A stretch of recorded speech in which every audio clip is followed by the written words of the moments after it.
And once again welcome to my YouTube channel जिसका नाम है बिहार बोर्ड इंग्लिश मीडियम। तो सबसे पहले तो अगर आपने इस चैनल को सब्सक्राइब नहीं किया तो चैनल को सब्सक्राइब करें, और इस चैनल पर नए हैं तो भी चैनल को सब्सक्राइब करें, ठीक है। और अगर आप चैनल पर पुराने हैं तो आपको पता है कि आज हमारा डे 4 यानी लेक्चर 4 जिसमें हमको करना है। तो आज हम इस वीडियोज़ में बताने वाले हैं कि आपको जो चैप्टर था इकोनॉमिक, चैप्टर 5 जो था इकोनॉमी एंड लाइवलीहुड, ठीक है, इसके बारे में डिस्कस किया था हमने और इस चैप्टर को कंप्लीट किया था, ठीक है। तो अगर इस चैप्टर में आपको कोई डाउट हो तो कमेंट में भी बता सकते हैं, और अगर आपको कोई डाउट है तो आप जाके वीडियो देख सकते हैं लेक्चर 1 और लेक्चर 2 और लेक्चर 3 और लेक्चर 4, ठीक है। इस तरीके से लेक्चर 4 में आपको और लेक्चर 4 तक आपको इस चैप्टर को कवर किया गया। आपके सारे डाउट वहीं क्लियर हो जाए, आई होप। अगर फिर भी नहीं क्लियर होते तो आप कमेंट में बताएं आपको कोई डाउट है तो, अगर पॉसिबल होगा तो उसका आंसर हम बताने की कोशिश करेंगे, ठीक है। और दूसरी चीज़ कि आज हम इस वीडियोज़ में क्वेश्चन आंसर और कुछ एमसीक्यूज़ करने वाले हैं, जो कि एससीईआरटी का आप अगर एमसीक्यूज़ को रिमेंबर कर लिए ना, रट लिए, घोल के पी लिए, आपकी भाषा में फराटेदार पूरी तरीके से रट लिए ना, तो समझे आपके ना सोशल साइंस तो आराम से चुटकियों में निकल गए, ठीक है। एससीईआरटी पढ़ लो, वो भी एससीईआरटी में क्या पढ़ पता है, एमसीक्यू पढ़ लोगे ना आराम से एकदम फटाक से, अगर तुमको पासिंग चाहिए तो, ठीक है। अगर हाँ टॉप करना तो थोड़ा सा क्वेश्चन आंसर पे मेहनत करो। क्वेश्चन आंसर से पता है तुमको कौन सा मेहनत करना है, शॉर्ट और वेरी शॉर्ट पे। कभी भी इस पे फोकस नहीं करना कि लॉन्ग में तुम्हें क्या चाहिए, ठीक है। शॉर्ट और वेरी शॉर्ट पे फोकस कर लेना, ओके। तो चलो स्टार्ट करते हैं वीडियो को। तो जैसे कि हम जानते हैं कि हमारा जो एक्सरसाइज था पहला, उसका जो पॉइंट था उसमें क्या था, हमारे पास एमसीक्यू टाइप की क्वेश्चन थे, ठीक है, मल्टीपल चॉइस क्वेश्चन। तो देखते हैं क्या लिखा है। When was spinning jenny invert, कि स्पैनिंग जीनी का इन्वर्ट कब किया गया था, ठीक है।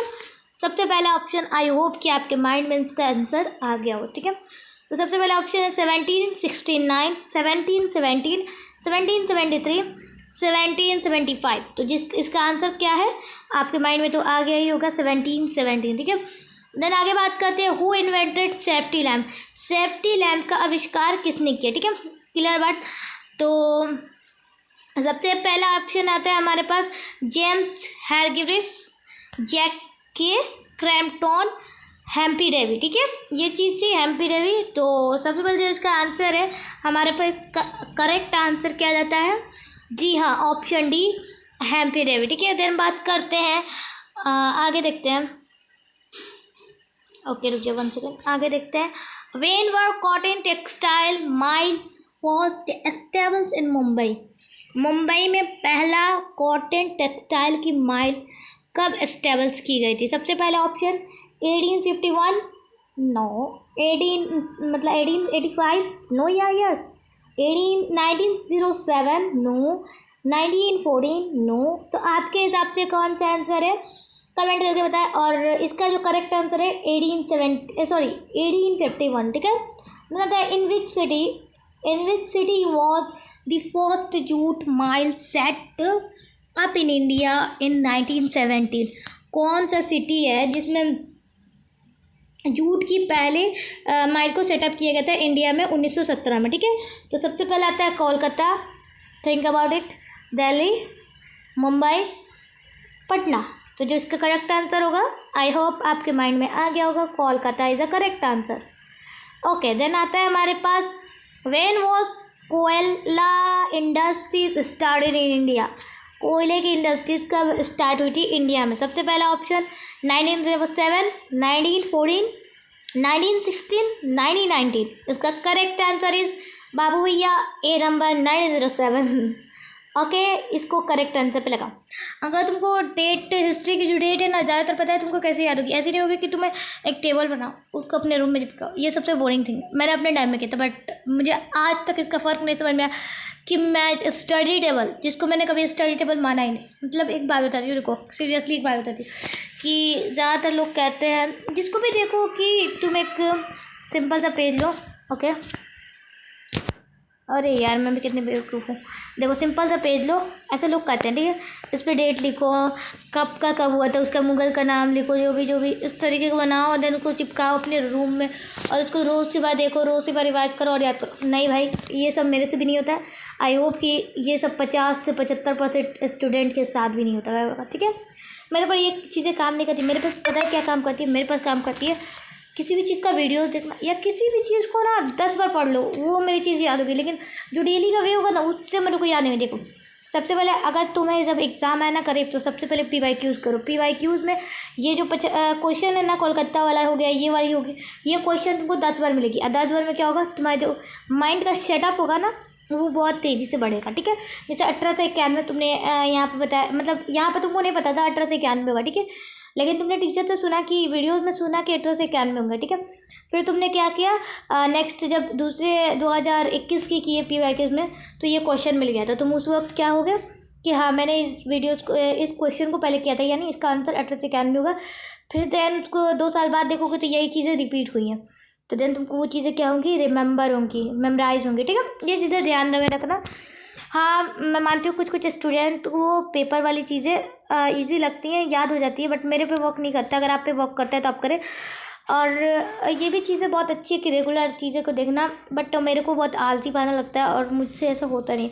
मैंने अपने रूम में बहुत चीज़ें चिपकाई हुई है, चाहे मैप हो, चाहे बहुत कुछ हो, मतलब पहले अपने ज़माने में, मतलब जब मैं थी तो, लेकिन मुझसे उससे कुछ नहीं हुआ नहीं आज तक मुझे। मतलब वो साइन थीटा की जब मेरे एक टीचर थे ऑफलाइन के, तो उन्होंने पढ़ाया था, तो बोला था कि अपने रूम में सुबह इस टेबल को देख लेना। ठीक है, तो मैंने बनाया कार्डबोर्ड पर, आराम से उसे चिपकाया। ठीक है, अपने रूम में। उसके बाद जब मेरे घर में पेंट हुआ था, उसे निकाल दिया मतलब निकाल के रख लिया अपने कॉपी में। ठीक है, तो उससे क्या हो ना, मेरे को आज तक याद नहीं हुआ। लेकिन हाँ, जब मैं अपने बुक को लेकर बैठती हूँ ना, उसको 1 घंटे तक देखती हूँ, पढ़ती हूँ, या कोई वीडियोस देखती हूँ ना, तो मतलब हाँ, याद आता है ये चीज़ें थी, ये चीज़ें हैं। तो वीडियो बहुत फ़र्क देता है। तो तुम ज़्यादा से ज़्यादा कोशिश करो कि वीडियो देखने के लिए, हाँ, अगर तुम उसको बोल नहीं सकते, उस पर कमेंट नहीं कर सकते, कोई दिक्कत नहीं है, लेकिन तुम वीडियोज़ को बस देखो। ठीक है, देखना भी एक चीज़ होता है। देखो, वीडियोज़ में क्या होता है, 3 सेंस का वर्क होता है। पहला हमारा जो माइंड है वो अगर बैठा है, तो उसको जो सूटेबल है चीज़ें, वो चालू होना शुरू हो जाएगी, स्टार्टिंग होना। एंड हमारा जो माउथ होगा, उससे अगर हम बोलेंगे 1891, तो ये भी चीज़ें चालू हो जाएंगे। एंड देन हमारा जो एनर्जी होगा, उस तरीके से अगर हम लिख रहे हैं उस टाइम, जब वीडियो देख रहे हैं, तो अगर हम यहाँ लिख रहे हैं ना अपने कॉपी पर, नोटबुक पर, तो उस वक्त भी क्या होगा, हमारे पास हैंड का ही बेनिफिट। तो जब 3 सेंस ऑर्गन अगर एक साथ काम करेंगे, तो उससे बहुत चीज़ें फ़ायदा करेंगे। ठीक है, तो इसका भी ध्यान में रखना। ठीक है, तो चलो स्टार्ट करते हैं, कुछ ज़्यादा ही लेक्चर हो गए। तो ये बता दिया था मैंने, व्हेन वाज ओके। अब when did Jamshedji Tata set up Tata iron and steel company. ठीक है, जमशेदजी टाटा ने कब सेटअप किया टाटा आयरन और स्टील कंपनी का। ठीक है, सबसे पहले ऑप्शन आता है हमारे पास 1854, 1907, 1915, 1923। ओके, ये 1 मिनट, कोई क्वेश्चन छुटा है क्या? नहीं, ठीक है।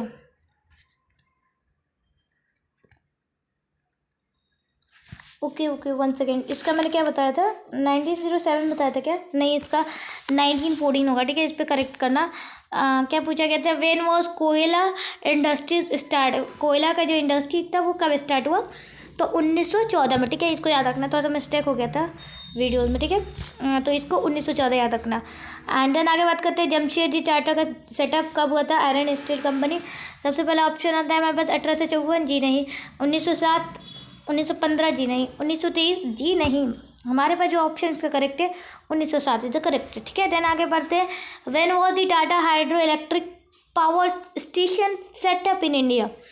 कब टाटा हाइड्रो इलेक्ट्रिक पावर का सेटअप किया गया था इंडिया में? तो सबसे पहले आता है हमारे पास 1 सेकेंड, 1910, 1955, 1951, 1962। ठीक है, तो इसका जो करेक्ट आंसर है, तो जो इसका आंसर होगा 1910। ओके, करेक्ट है।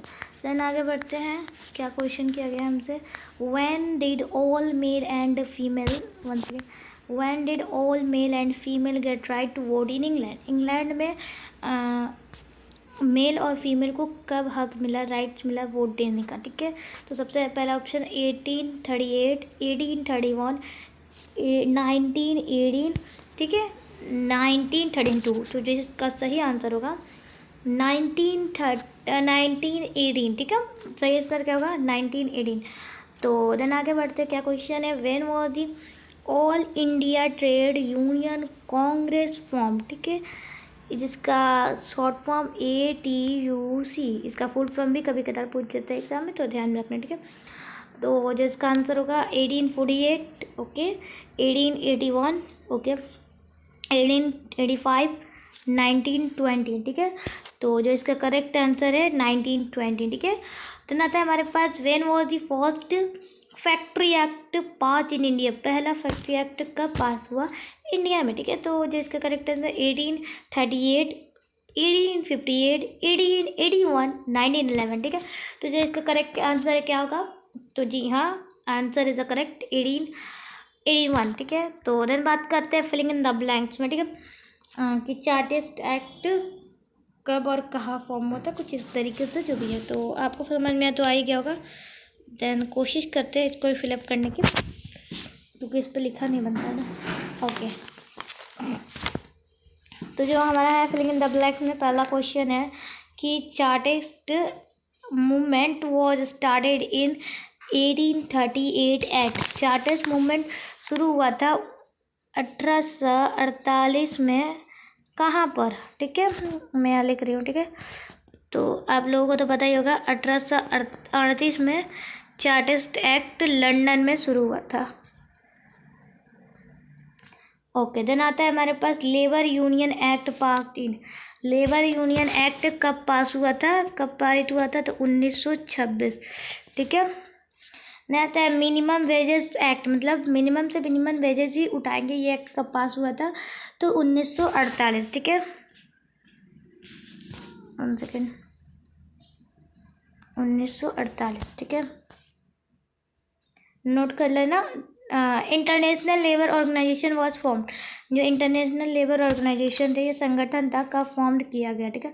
इसका आंसर जो होगा क्या होगा 1920, याद है ना सारे डेट, ऐसा नहीं ना कि पढ़ते समय भूल गए, उसको याद करने की कोशिश करना, ठीक है। वैसे PYQs के टाइम याद हो जाएंगे, इतना टेंशन नहीं लेने का कि अभी याद करना, एकदम माइंड फ्री होकर अभी सिलेबस कंप्लीट करो, 3 महीने बचेंगे एकदम, मतलब अभी सिलेबस कंप्लीट करो, ठीक है। लेकिन ऐसा भी नहीं है कि पढ़ाई को छोड़ ही दो, ठीक है। देन बात करते हैं in the first factory act the dash for women and children was fix, कि जो वुमेन और चिल्ड्रन के लिए क्या क्या चीज़ें फिक्स हुई थी, डैश एंड डैश रहेगा, ठीक है, डैश एंड डैश यहाँ पर क्लियर कर देना, ठीक है। तो पहला तो एज, उम्र, उनकी आयु, कि उनकी जो एज रहेगी 12 से ऊपर, 17 से ऊपर दी गई थी, एंड जो उनकी वर्किंग आवर्स रहेंगी वो कम रहेंगी, ठीक है। तो यहाँ पर हमारे पास एज हो गया, एक सेकेंड यहाँ पर इसको इरेज करते हैं, ठीक है। तो पहला हम यहाँ लिखते हैं एज, देन यहाँ पर दूसरी क्लास से डॉट बनाते हैं ब्लैक कलर से, ओके। देन यहाँ लिखेंगे हम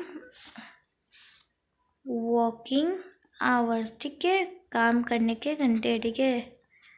ये ध्यान में रखना चीज़ें, क्योंकि SCRTs वाले जो चीज़ होते हैं वो बहुत इंपॉर्टेंट है। ये ओ है, ठीक है, आर मत समझ लेना कि मैंने स्पेलिंग गलत लिख दिया, ऐसे सोचोगे।